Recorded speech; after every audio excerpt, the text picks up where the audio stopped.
Two words. What if there were two words that you could start your statements with that help disarm another individual, open up space for perspective sharing and honest communication, and grow mutual respect between the two of you?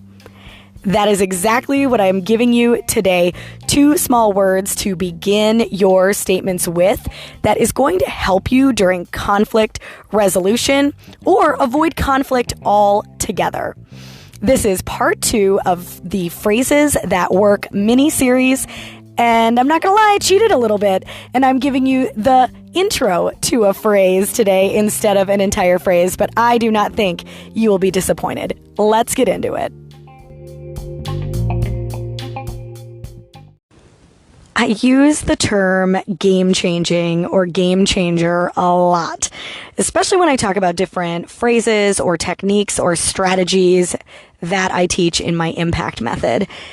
And I want you to know that the reason I describe things as game-changing is because I have seen such a huge impact when utilizing these words or phrases or strategies. So I did not want to come on here today and say, I've got a game-changing phrase for you, but I'm not going to lie.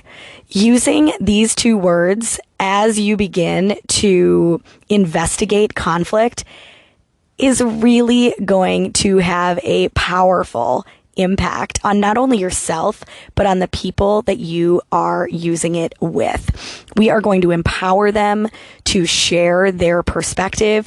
We are going to listen to their response so that we can manage conflict in a way that is best for both worlds. And that's what we're going to get into today, is how can we either minimize conflict, or when there is conflict, how can we manage it in a respectful, effective way to really help both sides grow, learn, and thrive? What are these two little words, you wonder? I'll get into that. First, I'm going to tell you about what can happen when we start to notice a problem or a challenge.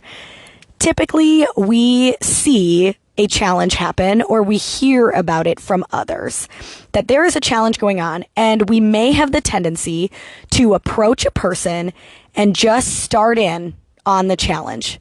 Hey, this is going on, and what are we going to do about it? Or this has become a huge problem. What are we going to do about it? And we don't actually pause and investigate the true challenge and really give space to the people involved in the challenge to share their perspective so that we can all understand what is going on and how to move forward effectively. So instead of pointing out that we have a huge problem, we are going to specify what we see happening or what we've heard. And it sounds like this. I noticed that you have been coming into work 5 minutes late. I've noticed that there is a lot of work piled up on your desk that has yet to be sorted out. I notice that when you walk in the house, you come and sit down on the couch instead of coming into the kitchen and checking in with me. These are things that we can notice. And I want you to take notice of something that was similar in all of these statements. All of these statements removed emotion. We could say to someone, hey, you've been late every day for the last 5 days. That's a problem. What are we doing about it? Or we can say, I noticed this week you've clocked in 5 minutes after 8 a.m. Can you tell me about that? Remember that phrase? If you have not listened to episode 7, little spoiler alert, the phrase is, tell me about that. And that's what we're going to use here. We're going to piggyback off of that phrase and use I notice at the same time. I notice that you answer emails days after you receive them. Can you tell me about that? I notice that when you walk in the door, you sit down on the couch. Can you tell me about that? Let me give you a very specific situation that happened this last spring. I had worked with a group, gone in and taught them this phrase, and then kind of towards the middle of the workshop, got called aside by one of the leadership team members and said, hey, you know what? We have a text thread with a few of our employees. It's just how we communicate because the guys are on the road so often. And there's one individual who calls out his team lead on this text thread. It's super disrespectful and undermining, the team lead. And so what should we do about this? And I had said, well, what do you notice? What's the behavior that's happening? And they said, well, we notice that he writes inappropriate comments and undermines the team lead on these text threads.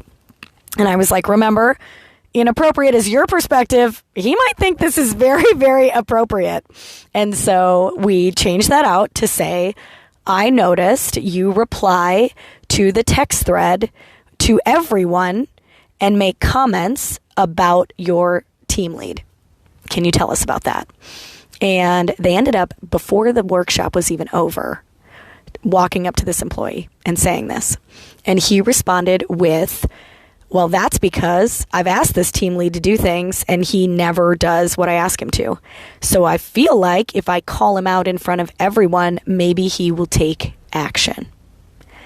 So we got down to the bottom of it. We got the other perspective, which is I feel disrespected when I ask for something to change and my feedback is not taken into consideration and there is no action done from what I need and from what I have shared.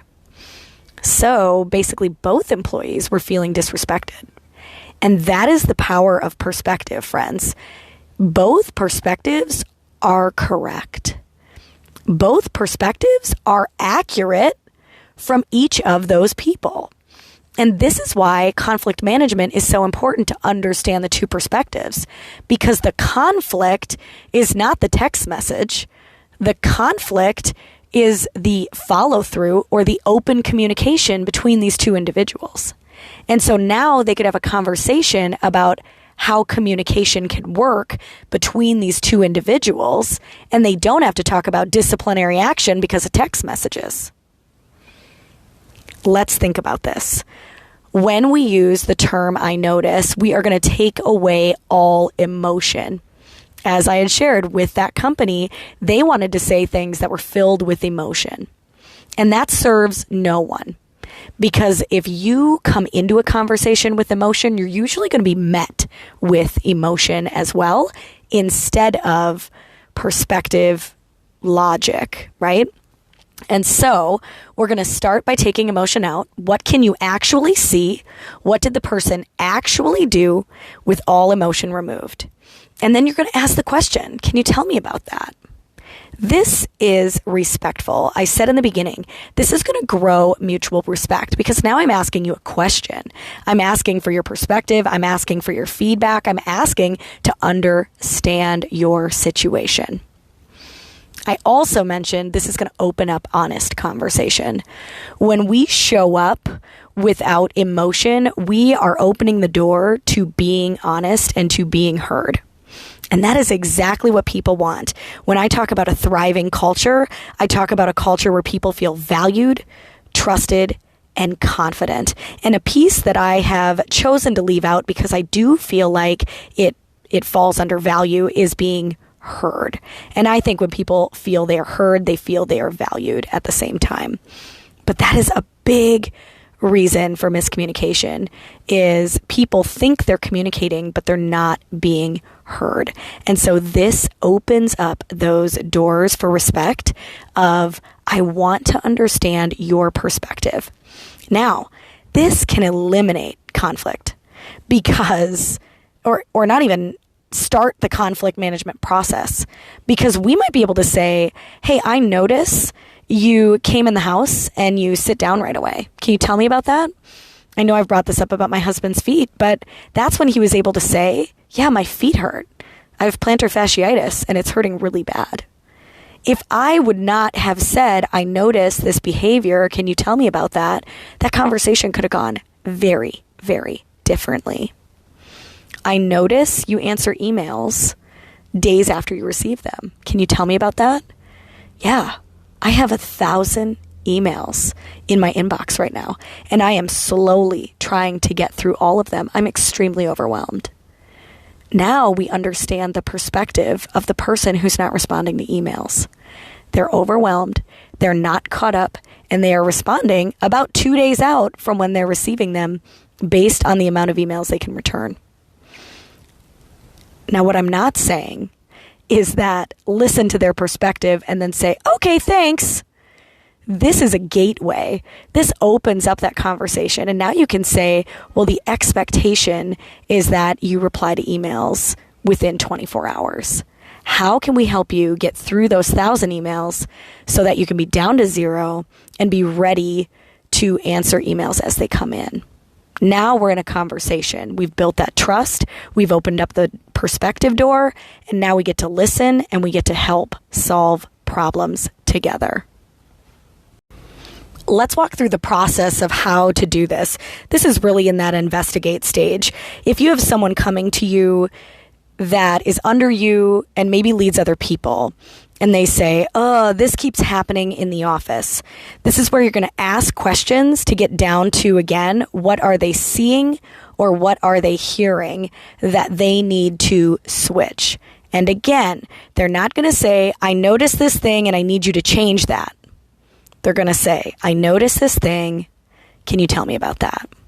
Then they're going to listen to understand, and then they can start problem solving with that individual. If you yourself are finding yourself frustrated, something's going on consistently and you are noticing it non-stop. Maybe it's your kids putting their laundry next to the hamper. Maybe it is your kids leaving their wrappers by the couch.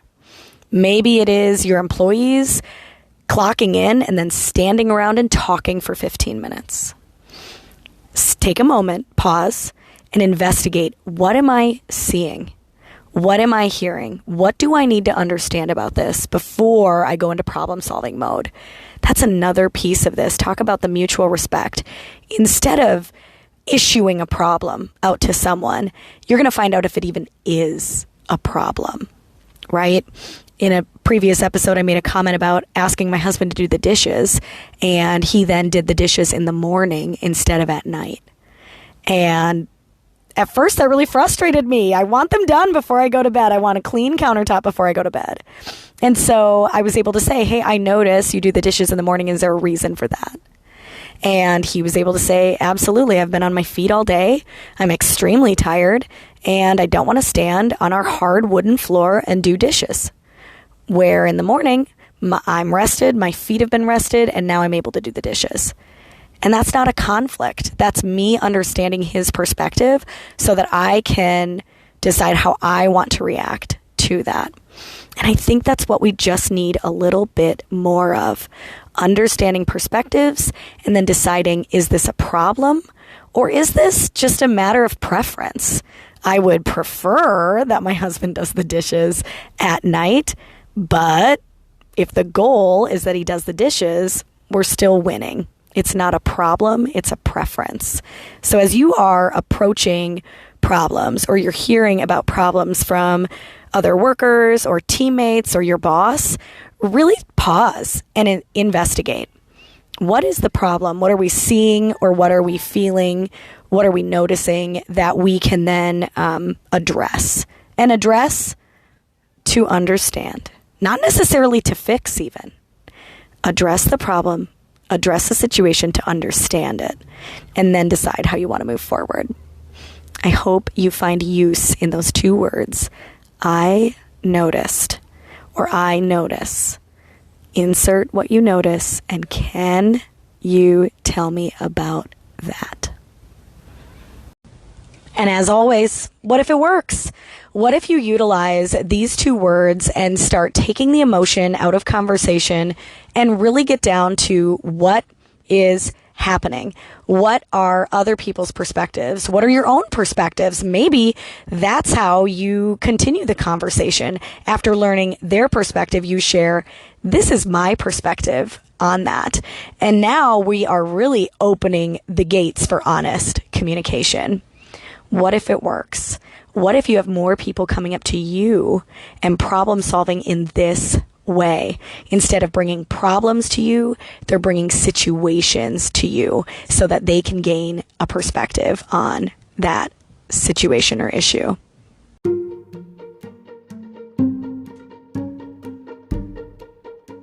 Join us back here next week for another phrase that works.